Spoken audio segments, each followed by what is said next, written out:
So what is up, guys? You got your boy Jet Stingren here today, and today, we are here to talk to you guys about the Force Weapon Guide. Now, I'm going to be breaking this up into multiple episodes because I want to kind of cover everything with Force Weapons, i.e. type of strategies and everything. So this first part is more so going to be acquiring, pulling what you generally need to know, of course, about the force enhancements and everything I can give you that I know off the top of my head with a little bit of a written script in there. But I really only wanted to make this video just so I can give whoever may stumble across this video just a little bit of information about force, a little information about Shinryu, and just kind of let you guys just kind of go on from there. But anyway, let's go ahead and get started, and let's talk about what exactly is a force weapon. So force weapons are the newest weapon type to introduce their way into the game. They are a pretty cool weapon that when reaching 100% of the force gauge, which is unlocked when you do have a force member in your party, so anybody who has a force weapon in your party, whenever you reach 100%, you will be able to release a force attack, which is a cool attack using 2 units with some sort of relation, whether it be via story hints, whether it be occupation or just general hobbies. There's just some really loose there's some pretty loose things that they can sometimes add within the choosing of the FR partner, and that's a really cool thing. Like, I do really like the fact that they are kind of giving, not just any random unit. There are some times where the animation choices can be a bit random um in the inherent reason for partnering isn't always there, but when people kind of dig a little deeper to the lore of the character, you can generally figure out why the two are kind of connected as the FR attack. Now, as a little disclaimer, you do not need to have both characters with the FR weapon that's featured in the animation. For example, Kane, who gets the FR weapon first, you do not have an FR weapon for Arnea. There will not be one for the time being. She does have one, but it was not going to come out immediately. So that means you don't have to have RNA with the FR weapon. There was a few people who was asking it. I just wanted to make that clear. Anyway, so when activating your force attack, a few things does happen. 1. The enemy's force gauge will be frozen in place or completely shut off depending on the type of fight. In early Shinryu, if you are using a FR that corresponds to the respective bar, it completely freezes their bar in place. In most recent Shinryus, that's not always the case, but we can still freeze their bar in place when a force time is activated. Their percent just doesn't go up anymore until our force time ends, and then theirs goes back up, which is a thing. Another cool bonus is within our force gauge, if you give your characters force enhancements, which is a new thing, you can get access to certain things when your force gauge is high enough, i.e. braving HP cap increases, a little bit of a bonus for you to just get that 80%. So basically, the key thing is if you're going to be using an FR, make sure you are structuring your team around that FR user to get the best results for that percent, so you can go in new content a little bit more freely. Some units are really self-sufficient where you don't have to give them a partner at all. Most of the time that's usually reserved for the BT, but we'll be talking about that in next episode when we're talking about practical strategies that you can take for the early to mid Shinryu, and I'm going to be kind of going over the more common things that we like to do with our FRs. So there's that. So first things first is, of course, pulling the FR weapon itself. So pulling the FR weapon is, I will have you know, actually is not as dreadful as some people are saying. People saying it's about like 3%. I want to clear that up. It is the same rate as pulling a LD. So 5% chance on a 10 plus 1, 0.5% on using tickets. So you can generally get a FR weapon if you do apply the resources. It is a grand total of 100k to pity a FR weapon, so it's about the same as a BT book. You can get it for 100k, which is generally what you're gonna want to do. So that's really good. Now, I'm also fully not recommending that you do not and should not chase any FR weapons as an extra dupe. The only option I would say where this is an acceptable thing, if you're really starving for high power stones, which is something we'll talk about when we get to talking about maxing a weapon in this video, the only time I feel like this is an applicable thing, okay, is if there are remaining banners, there are remaining weapons in the banner that you want. So for example, we are using this banner right here as a prime example, the Titus Gab banner, right? You pull in this banner, you get Gab's FR, and you're like, oh shoot, I don't have Gab's LD, I don't have his EX. You have more of an incentive reason to pull, and of course you get your FR dupes if they come along that way, or you can even go as far as to say, I want to get his BT, etc. That's generally the only thing you should be doing. Or if you're just going straight up for the BT pity, if you're going for a BT pity, in this case Gab or Titus is in this banner, then well, you can hope to get FR dupes that way.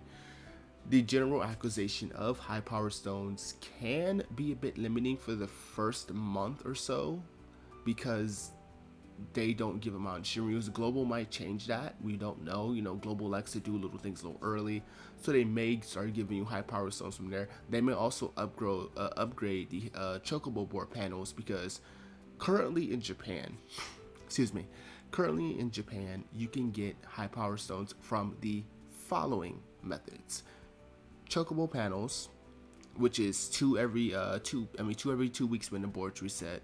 You get one from every Shinryu that you can complete, which is good, and you get sometimes be a giveaway or just any other special cases. So when getting your FR and when trying to pull, really do think what you should and what you shouldn't invest in, because high power stones don't come cheap. Now of course you can use 20 of your own power stones to max a force weapon of your own choosing, which of course is completely fine. However, it is a max of 240 power stones that you would need to max the weapon, which is pretty big. So I do want to stress that if you're not, you know, balling in power stones, which most veterans are, you usually have anywhere from 2 to 700 power stones. And then even they're already confirming that they are going to do the 10 power stone thing a week, so that's extra reach. That's half of a high power stone right there every week. So essentially you can accelerate your way to get a little bit more revenue out of it. But again, power stones are definitely a little bit more resource heavy and stuff like that. So anyway, let's talk about the next new thing, which is FR enhancements. Now, FR enhancements play a very key role with force weapons as well because of the extra bonuses you can get at 80% and stuff like that. So generally speaking, you're going to be introduced to this new screen here. I'm going to say this now because I'm kind of talking about for force weapon materials and everything. Generally for your force weapons, okay, you want to go for any support that you see yourself using. There are some that do come out in the first batch of the Shinryu era, force weapons ones being like Pinello. And the reason why you want to go for someone like that is because characters with a instant turn rate skill that does not deal brave damage. So I'm gonna find one right here. We're gonna just say Selfie. She didn't get hers initially. When she got hers, it was a godsend. She's still very good even without the enhancements, by the way. I'll talk about that in a different part though.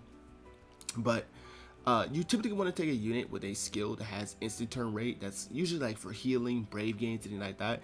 And the reason why you want to take that is because skills like this have a higher percent value gain than a skill that does damage. So make sure whenever you are building a team for an FR, bring somebody like this. Bring somebody that can be essentially your FR battery so you can out DPS the gauge. And you're going to be wondering, how do you get these little materials here? You get 2 automatically when you max any force weapon in your inventory. There's sometimes awards that can be given from defeating the quest. I think you get 20 every Shinryu. There's sometimes there's sometimes co-ops that give them. And in the later introduced divine summons, the spirited summons, which will get your summons from 41 to 50, you will be able to get, I believe, a grand total of 40 of them from the spiritus. So by all means, make sure you do that. Make sure you're able to get those materials, stock up on them. For you to get from level 1 to level 30, you would need either 3 of these or whatever amount of this minus this. So see, I have 48 of these right now, right? I did miss some because of a daily thing, but This basically means I could get a character from 1 to 20 without breaking any of these. So that means I will use 40 of these and 1 of these to make my FR30 unit, essentially. And what are the bonuses that you get? Well, of course you get stats, as you can see here. There's a little extra stats for everybody, which is always decent. You get extra passive bonuses, you get extra percent bonuses for using the skills with the instant turn rate that are support related. So typically you generally want to go for your supports mainly and stuff like that. So as I mentioned before, what other units should you go for that is generally recommended? Well, one, always go for your DPSs that you will be using for Shinryu. Always go for your DPSs, and the reason why I say that is because they're going to be the ones hitting the big numbers. They're the ones that are going to be hitting your nukes. They're the ones that are going to be doing your damage. So any real DPS that you are using, this kind of doubles up because Reno also can FR battery with her Angel Wing spam, so it's really good. But anyway, kind of a relevant little fact there. But you typically want to go for any DPS that you use, tank or support that you're using. You can hold on to these. There's not a big necessity to make these FR30 units. It's just find the ones that you generally see yourself using by generally, you know, your favorite units and anything like that. So just kind of going from there.